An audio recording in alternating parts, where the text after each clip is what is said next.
Bonsoir. À l'affiche du Gaumont Multiplex d'Odysseum, Isabelle Bartoli fait son cinéma pour la présentation de sa structure du crayon Bartoli. Bonsoir. Bonsoir. Entre vos peintures, les crayons et la mini, y a-t-il un fil directeur entre ces trois disciplines que vous exercez? Oui, effectivement, il y a un fil conducteur qui est déjà le message, avant tout dans mes œuvres. Donc il est important effectivement de transmettre un message dans toute œuvre qui soit réalisée. Est-ce que vous avez envie qu'on parle de la mini, qu'on parle des crayons, qu'on parle des œuvres? On va commencer à parler des œuvres. Oui. J'ai vu qu'on vous dénommait comme étant une arracheuse d'affiches. Complètement, tout à fait. Pour quelle raison? Eh bien écoutez, on me nomme arracheuse d'affiches, parce que j'arrache bien entendu des affiches dans la rue. Et vous avez un exemple concret d'une œuvre qui a été réalisée, que j'ai réalisée, qui est unique en Europe. Du jamais vu, un défi que je devais vraiment... le mot que je devais, un défi, Oui, relever un vrai défi. Et ce défi a été effectivement relevé. J'ai réalisé cette mini à base d'affiches arrachées dans les rues.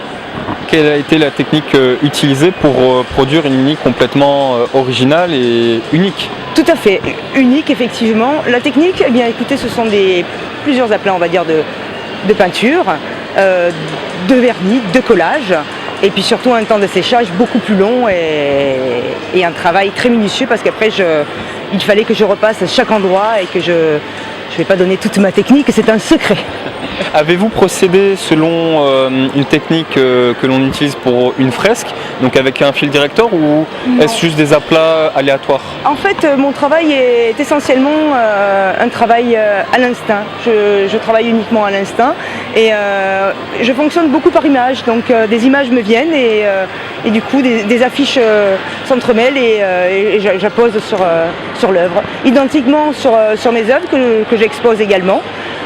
Dont une œuvre d'ailleurs qui est rentrée dans la collection privée du prince Albert de Monaco. J'ai été très flattée, effectivement. Et je travaille aussi sur d'autres matériaux tels que l'acier.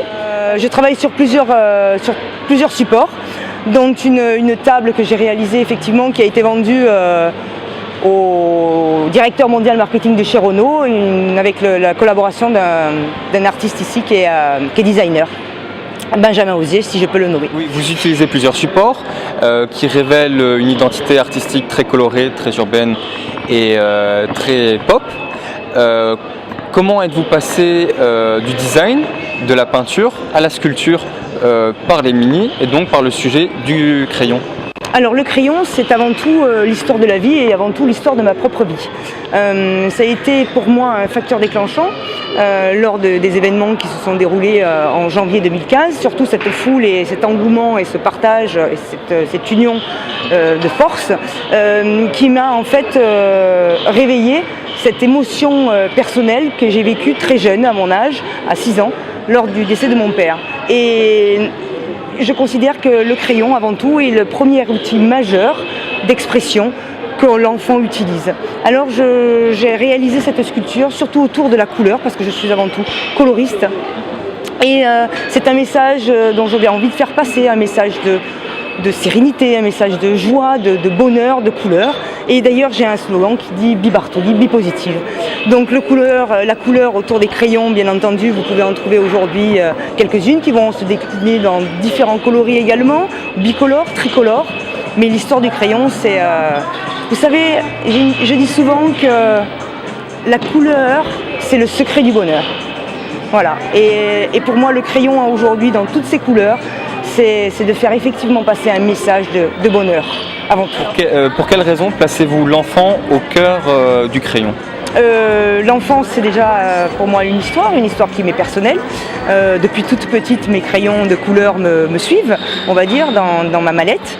Et j'avoue que pour moi, chaque jour que j'utilise un crayon, une peinture ou un support, je ne peux pas m'empêcher de mettre avant tout de la couleur et de transmettre un maximum d'énergie, une belle énergie, quelque chose de positif, de beau, de bon, parce que la vie est belle. Donc vous transmettez les émotions aux spectateurs par la couleur, oui, plutôt que par la matière. Les deux se sont réunis, peuvent effectivement apporter du moins de la chaleur. Et puis, il est important de travailler également avec la matière. Lors de mes balades, on va dire, dans la ville, où j'arrache les affiches, de toutes sortes, mélanger la couleur avec les affiches et recréer une histoire autour d'une vieille affiche, il y a un message en dehors et autour de la couleur également. Sur ce concept, vous développez combien de couleurs? Actuellement, j'en développe 7. Une signification particulière à ces couleurs? J'aime le chiffre 7, particulièrement. Pour finir, un petit message personnel aux spectateurs qui veulent vous découvrir. Oui, eh bien écoutez, je les invite à rejoindre ma page Facebook, donc Isabelle Bartoli, ainsi que mon site internet www.isabellebartoli.com, et ils pourront suivre mes actualités. Je suis ravie de faire cette exposition au sein du Gaumont Multiplex, qui est une première pour le lancement de mon crayon de couleur. Un message avant tout de sérénité, de poésie, d'amour et de joie, la couleur, le secret du bonheur. C'était en direct du Gaumont Multiplex Odysseum avec Isabelle Bartoli, c'était Joss pour Montpellier Nouvelle. Merci.